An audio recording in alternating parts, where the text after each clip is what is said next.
G'day guys, welcome back to the English Aussie. Today I'm going to run through with you some useful websites to be using to help yourself improve your FPL team and knowledge of what's happening. And just some of the key things that I think are helpful in terms of statistically analysing your team. I think later this week I'll talk through more from a football perspective, what I think of the individual teams and how they're going, and align that to some of the stats as well, based off the games that I've watched this year and the way that I know some of the teams will play. But for today, I'm going to run through a list of websites that I think will be really helpful for you guys in planning your team. So we'll just run through what we've got here. And so you can see I've got a list of 7 websites that we're going to run through today, talk through various different stats and views that you can look at to improve your FPL team. So the first one I've got here is FPLreview.com, which is a website which analyzes the elite managers' data and how they've been performing. And you can look, if you see here now on the screen, at all of the ownership data for the Elite 1000 membership, Elite 1000 managers. So as you can see here, this is split out by goalkeepers, defenders, midfielders, and strikers. You can see here is the Elite 1000 ownership percentage. So Flecken's owned by 54.7% of the Elite 1000, Gabriel 87.4, Mbuemo 98.4, and Haaland 80.6. This is then the overall FPL ownership. So you can see a big disparity between what the Elite 1000 managers have and what overall have, possibly with the exception of Haaland, where it seems like everyone's on the same page that he should be in your team no matter what. So maybe we'll just have a quick look at some of these players in the Elite 1000 quickly and their ownership in the game, and we'll just have a talk through maybe the top people in each of these ranks. So Flecken from Brentford is number 1 in the elite managers. Valdemarsson, Fabianski, and Raya. So I think Valdemarsson and Fabianski are just the 4 million fodder goalkeepers that they have chosen in that Elite 1000. Flecken and Raya seem to be the most popular goalkeepers chosen by the Elite 1000 for their main goalies. You can see Raya's actually got a larger percentage of people going for him outside of the Elite 1000 than the Elite 1000 who are favouring Flecken. Now that's likely to do with Bournemouth's great fixtures over the next 4 or 5 game weeks. However, they haven't been particularly good defensively, as we'll go on to see in some of the later showings on team ratings. In defenders, you can see almost everyone has Gabriel at 87.4% in the Elite 1000 in comparison to 27% overall. Trent with 65% ownership, and interestingly here, Rico Lewis at 47.4% ownership in the Elite 1000. I think that's really interesting to see that here Rico Lewis, Greaves, and Mikalenko are those 4 to 4.5 million defenders that the people in the Elite 1000 are going for, with the average managers going for 13%, 6%, and 4%. I would say this Rico Lewis for me, I think is a fantastic pick. At 4.7 million, and if you got him in at the beginning of the season, he was there at 4.5 million for a Man City defender with attacking capabilities. Yeah, okay, he's a rotation risk. Everyone is really a rotation risk in that City side except for Haaland. But he's been starting a lot of games, and it's not that he's just able to play one position. He can play right back, left back, midfield, and that gives him more options in getting into that Guardiola team. I would also say with Man City's current run of fixtures coming up, that I would highly consider a double up of Lewis and Guardiola, just because of the fact that one of them is going to play every week. So you're guaranteed to get returns from at least one of them, if not both.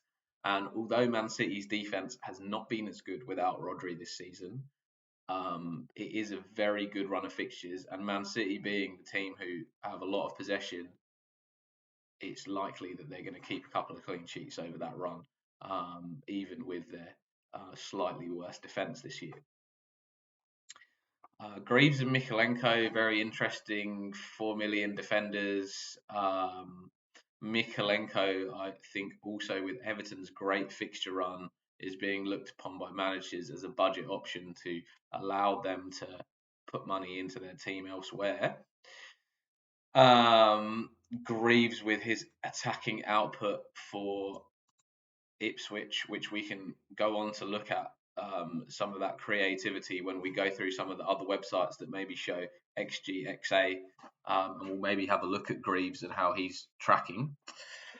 Buemo and Saka, 96% and 98.4% of the Elite 1000 have Buemo and Saka. That is a crazy amount that all are following the same two guys. I think obviously we potentially going to see Saka drop off with that potential injury that he picked up in the England match a couple of days ago. And Buemo looks like a absolute homestay in a lot of these teams. Rodgers also there at 85.3%. And I think the thinking behind that is just a 5 million midfielder that's playing attacking midfield for Aston Villa, who are quite a good attacking team, despite their last game week against United, where you hope it's a bit of Champions League hangover. Rodgers is just unbelievable value for that 5 million, and that just allows you to be able to put money into different areas of the team while having someone at such a cheap price. And I think you can see here Semenyo, Eze, those are sort of those other kind of mid price to budget enablers, especially Semenyo, that potentially people have in there that don't have Rodgers, or if they're looking for two premiums in their midfield, maybe they have Rodgers and Semenyo, and that allows them to go for maybe a Saka and a Palmer or something like that. Bruno Fernandes, surprised to see 32.4% of the Elite 1000 still have Bruno Fernandes. Man United have looked awful going forwards. I would say that again, it's based off stats that they would have him in here, and the fact that Man United have a great fixture run. However, I would say like expected goals and assists for Bruno Fernandes, what you're seeing there is likely based off historic numbers for United, but this season they just don't look good. They really don't. And I would say that the stats are probably not the ones to look at. You really need to watch Man United play and look at the lack of chances that they're creating. And I know at the beginning of the season, I even had Bruno Fernandes because he was starting up front prior to Hoyen coming back and Xerxes having a little run in the team. But now he's dropped back into that midfield role, and really like just other than being on penalties, it's just not creating chances. Man United at all. Luis Diaz and Mo Salah in there. The Elite 1000 actually has 26 and 20% versus 36 and 40% overall. And Cole Palmer there only at 16.4% of the Elite 1000 against 49% overall. I would imagine that it's to do with a lot of knee jerking into Palmer after those 4 goals, whereas those elite owners perhaps taking their time, waiting for Chelsea's great fixture swing in 12 to bring him into the team. We'll see whether that pays off. I mean, I'm now looking at Palmer as a replacement for Saka if he's out injured. So you could see a big swing next week potentially from a lot of people, if Saka's out, switching Saka into Palmer in that team. Strikers, Haaland, no need to say anything about that. Great run of fixtures. Everyone agrees. 81% versus 73%. Everyone's on the same train of thought there. Solanke 62.4% and Calvert-Lewin 58.4%. I think you're starting to see now with these percentages from the Elite 1000 managers is that they're clearly fixture-driven managers, and they're targeting specific fixture runs, i.e. Solanke has great fixture runs for Spurs coming up. Everton and Calvert-Lewin have excellent fixture runs. So maybe you're starting to see a bit of a pattern here, and how those Elite 1000 managers are performing so well is by targeting certain fixtures and certain fixture runs to give themselves the best chance of scoring points. Some people still holding João Pedro, Havertz, Wood. Again, like all of these guys are interesting picks. Interesting one to see here is Watkins, who's only held by 3.9% of elite managers, whereas the average managers overall are at 29%. I include myself in that 29% as I have Watkins currently up front. That's something to look at going forwards. Villa have not the greatest of fixture runs. Interesting to think, whether do you downgrade to Solanke, give yourself a bit more money in the midfield. Perhaps you can switch a Saka or a Palmer up to a Salah. I know you might not want to be moving a Palmer, but say a Saka. If he's injured, maybe you want to move him up to a Salah, take out some money from Watkins. That could be an interesting move to look at. The next website that I want to show you guys is actually the FPL statistics, which is what I use for price rises and price falls. So if we just run over to here, FPL statistics, and this again, all free websites to look at different things. This is how I would look at price changes and upcoming price changes. So here, if you filter by changes, you can see the people who have gone up so far in game week 8, Palmer and Buemo, McNeil, all of these guys already receiving price changes in the week. If you filter by target, you can see who's increasing, who's close to going up in price, and you can also see who's close to a downgrade in price. If you have these little greater than, less than signs, these people are fixed, so they aren't going to be moving during this game week. That's due to either transfers or serious injuries where they know they won't be back. I think serious injuries as well, or just transfers. So as you can see here, some of the key people who we just refresh this. It's a bit funky at the moment. Yeah, thought it looked a bit funky. Some of the people you see that are increasing close to price increases at the moment: Gabriel, Delap, Faze of Leicester, Kanate of Liverpool, Guardiol, and Lewis, Fabianski, Solanke, Raya. So those are sort of the guys you want to keep an eye on over the next couple of days and see whether they're getting closer to that 100, which means that they'd be likely for a price rise. Look, this is not 100% accurate, but I think it's pretty close, and they generally get a lot of their predictions right. I think if it's on or around 100, it's 50-50. Once they get up to maybe 104, then you should be pretty confident that in the next days tick over, they're going to increase in price. So at the moment, I think nothing to worry about for these guys. But once they start ticking up to 103, 104, before the price changes go through, which is normally around 1 a.m. to 3 a.m. GMT time or London time. Obviously in Australia, a bit different and a bit easier to track. We're probably more more around like 3 p.m.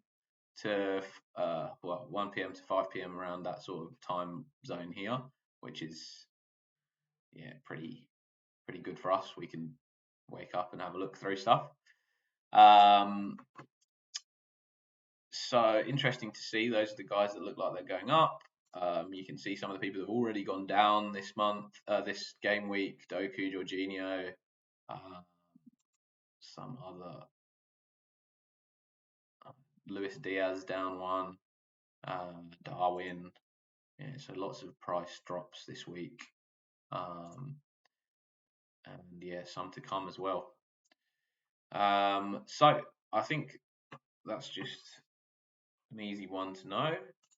The next one that I want to show you guys is, I think, one that's becoming quite popular with quite a few fantasy managers at the moment, is 11ify. They do have some paid content, but the content that I like to use for them is just their team ratings. I think this is really interesting to see it on a scatter plot graph of all the teams and their attack and defensive ratings. So what you can see here is um, essentially all 20 teams in the Premier League. And along the x-axis, you have how good their attack is. Anyone furthest to the right is the best attack, furthest to the left is the worst attack. And on the y-axis, you've got the best defensive teams. So the higher they are, the best defenses, and the lower they are, Southampton are the worst defenses. There you can see City, the best attack, Ipswich, the worst attack, Southampton, the worst defence, Arsenal, the worst attack. Now, this is the way they do these stats is actually they take into account the fixture difficulties so far, and the skill of the opponents that they've played. I would say probably the surprising things to see here and some things to consider is Tottenham's defense is actually probably one of the top five at the moment, along with Chelsea, who I would have said probably both of those teams, when you watch the games, um, Tottenham perhaps look, if anything, slightly better than Chelsea. I know we say that having have it falling apart in the last game against Brighton and conceded those goals in the second half. But I would say it's quite surprising to see those guys up high. I'd also say seeing Ipswich so low on the attack is also quite surprising. I know they haven't had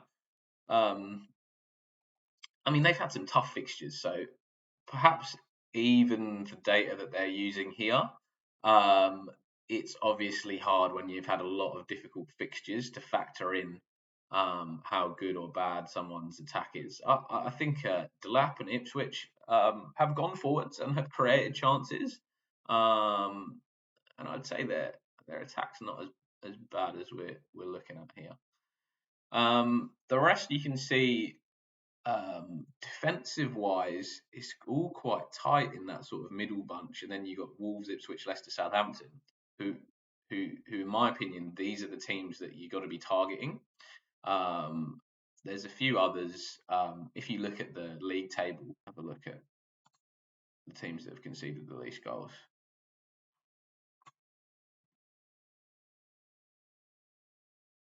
The most goals, even.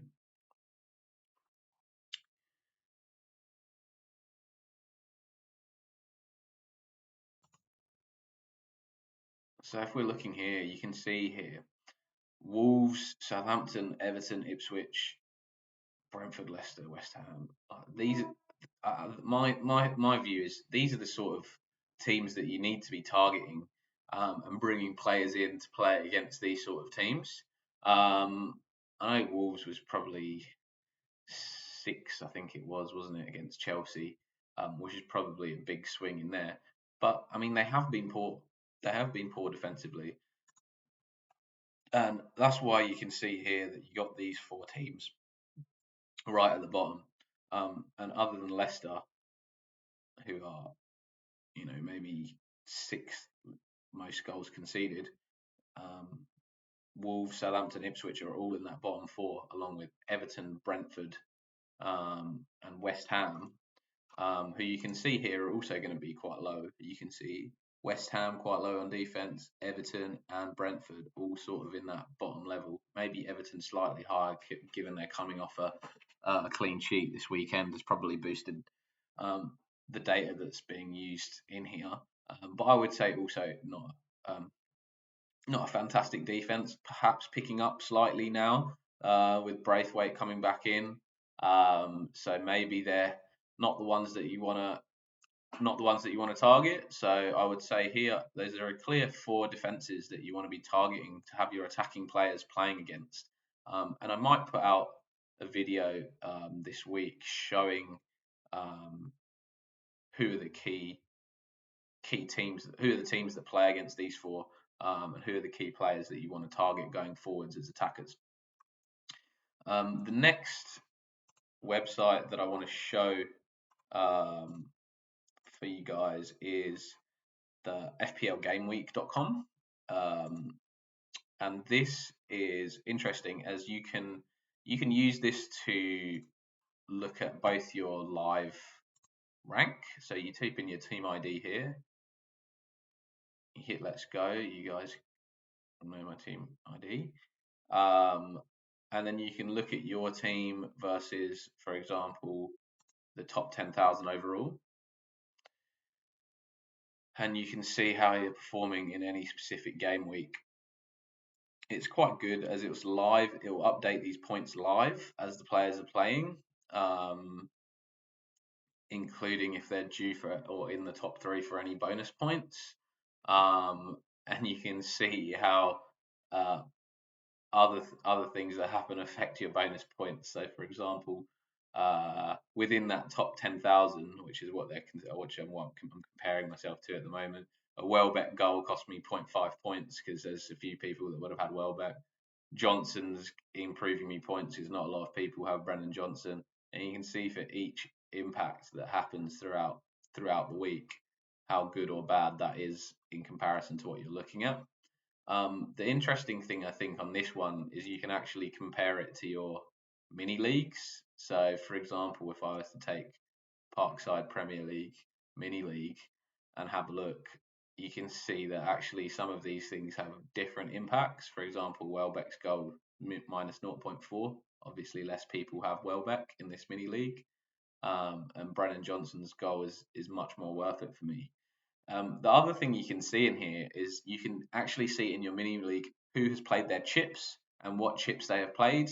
So you can see here Rob has already played his bench boost this season.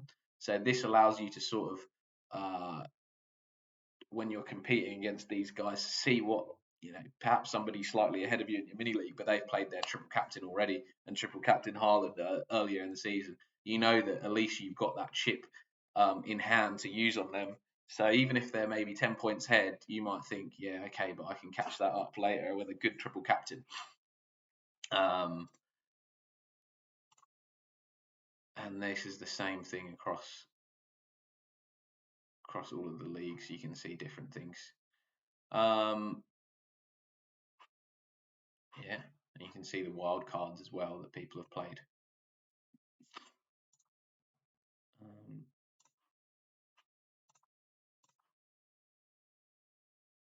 You can also see here how many transfers people have made, their game week scores, and their team values, which is very interesting to see people's team values and how they've used their transfers. As you can see, Mikel's got 102.4, so his wild card was really good. I think he played it a little bit earlier as well. Mine is at 101.5, which I think is a good team value. And that's just based off me playing my wild card in 6 and picking up a lot of team value over that period of time. Cool. So next one I want to take you guys through is fbref.com. This is a good way of seeing XG and XA for both players and teams. I know everybody, or most people, love a bit of XG and XA stats these days. Personally, I think it's a good stat to see. However, it needs to be taken in line with also watching the games and understanding how teams play and the difficulty of opponents they've played and have to play in the future. So Yes, it's good, but you have to understand that there are also things that have happened that contribute to this. For example, you might see, in fact, what's a good example down here is if we look at XG per 90 minutes. Oops, twice. We look at the top XG per 90 minutes across the league and who has the highest number, you'll see here Cameron Archer is number 4 with 0.75 in 2 starts. And you think, oh, great, Cameron Archer for Southampton. If he's playing, he should be in there. But that XG is based off a penalty that he had for Southampton. And I think it was the first game week of the season, which he missed. So, yeah, okay, you can see some of these people with great XG, but you've also got to consider that XG in terms of what's happened in those matches and whether there's penalties that they've been taking or very like really big chances that they should have or did score that were very simple, which are increasing that XG. Obviously, if they're getting those big chances, that's great. But perhaps with some of the penalty takers, sometimes this is slightly inflated. And you tend to see the penalty takers are slightly higher in this list if they've had some penalties so far this season in comparison to people who haven't. So yeah, this is a good way you can have a look through here. You can see XG, expected goals, expected assists, goals, and assists, all of this good data. Non-penalty expected goals and assists, and then you can see actual goals, actual assists, all of this stuff. Starts, minutes played, 90 the times they've played 90 minutes. And you can even see how old they are and make yourself feel old when you see Erling Haaland was born in 2000 and he is dominating at the moment, and that is absolutely ridiculous. Which is amusing when you see 2000, you're like, blimey. Yeah, and then you can also see this via teams, squad stats. You can see Arsenal and all the other teams' expected goals, expected assists. Again, I think save this down. This is really useful for you to use in line, obviously, with watching the games and commentary about teams and what position players are playing in and how they've been looking and how those teams are creating chances. So I think another good one to look through. Next up is FPLoptimize.com, which I think is very interesting. This, in my opinion, is to be used more for like future planning and what teams that you want to target, what teams and what fixture runs that you want to target going forwards. So as I was talking about previously with elite managers targeting specific fixture runs, here you can actually put in here how many game weeks you want to look at. So say you're looking at the next 5 game weeks and you want offense. Now you can see why so many of those elite managers had a Calvert-Lewin and a Bruno Fernandes and a Buemo still in their team. 8 to 12, yeah. And then you've got obviously Erling Haaland at 98%. So over the next, I think this is 5 game weeks, so 8, 9, 10, 11, 12. These are the key guys, and you can see if we flick back over to that elite manager, you'll see Mbuemo, Haaland, Calvert-Lewin, all of those players in that top 4.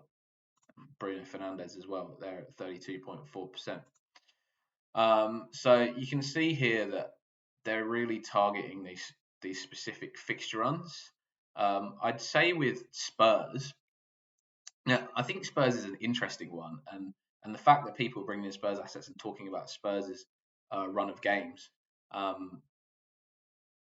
would say is more to target specific fixtures. So you can see West Ham haven't been playing particularly well, have been conceding goals. When we looked at 11 of 5 and looked at the teams that had the worst defenses, West Ham are their 5th worst defense after these big 4. So this is a good attacking game week for Spurs. If we went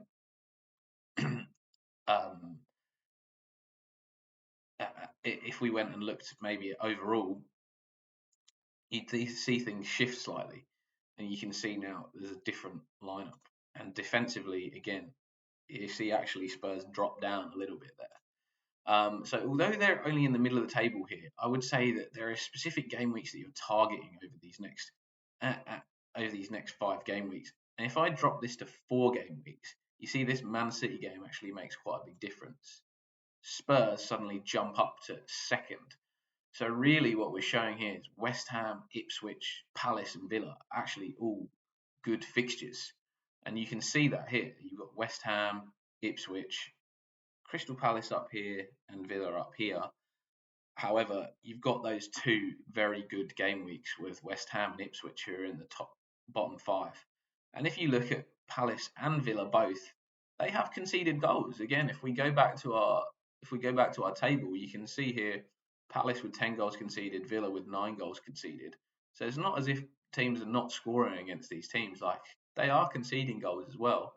I think Villa more so over those first few game weeks, and they're starting to get their defence together a little bit, I think, as we're going forward. But West Ham still are conceding and still looking a bit ropey in there defensively, and Palace as well against Liverpool. Just although Liverpool didn't create a lot of chances, I mean Palace just didn't have the ball for I don't know 70 minutes of that 90 minutes. It was unbelievable watching that game. So if we just run back here, again, that was just talking through those key game weeks. You can change it between 1 game week. Look, you can look at what's the best next game week for offense, for defense, overall.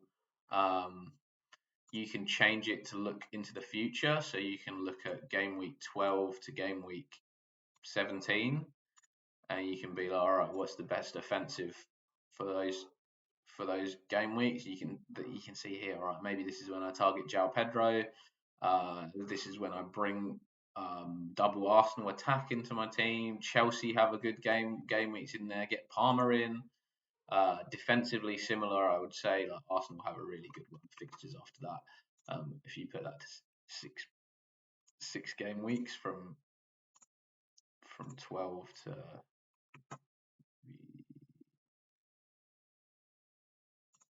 17. Yeah, Arsenal defensively have a fantastic run of fixtures over that time, and they'd only go up more probably if I put this to game week 18 because they've got Ipswich in there. So yeah, then you see Arsenal come up right to the top.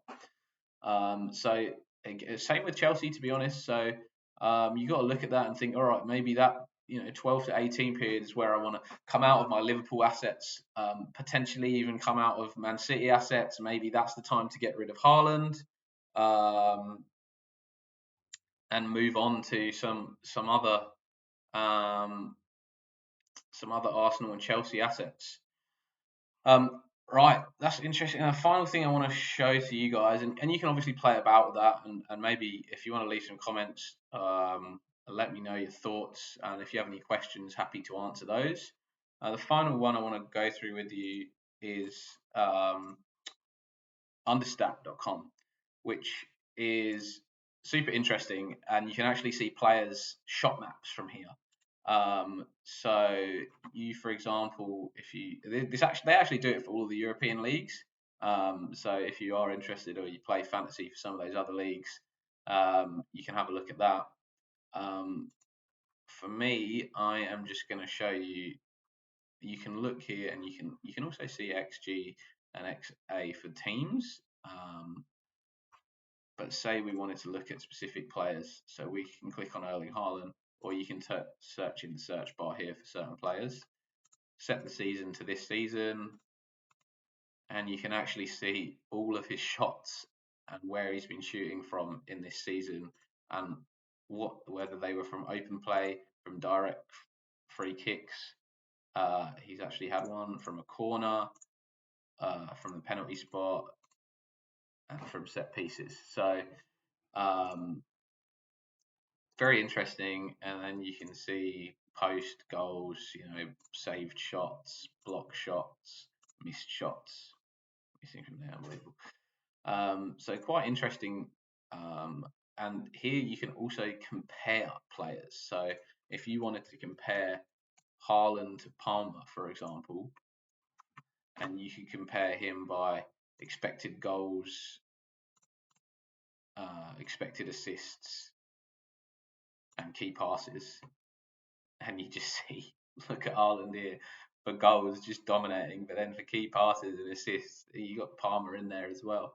So I think it's super interesting to have those. If you maybe show Salah as well, I think this will be an interesting comparison. Salah's a little bit closer actually in expected goals, but demolishing in key passes and slightly ahead in assists. So I think if you include shots per 90 there, that's also interesting because you'll see, shots are quite important nowadays for bonus points, shots on target.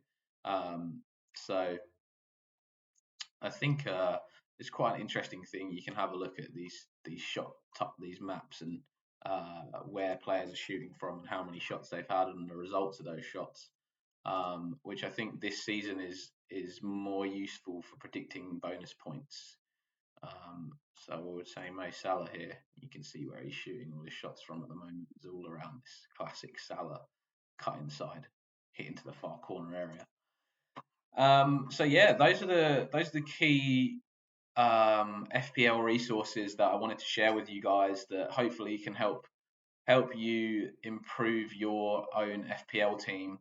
I'll come back probably later this week with a couple more videos, maybe a Game Week 8 wildcard team, and also a discussion around teams and how we think they're going this season and what we've seen from them playing and who we think the key players are for those teams to target going forwards. We'll probably be using this optimizer to see which teams we want to target and how we can structure our plans going forwards for the next 10 game weeks. I think that's going to be important now to look at what are our plans over the next 4, 5, 6 game weeks and then 12 to 18 going forwards, who we're going to target and then structure your transfers over there. And we'll do a little rundown to discuss that afterwards. Cool. All right. Thanks a lot, guys. Have a great week and we'll catch up soon.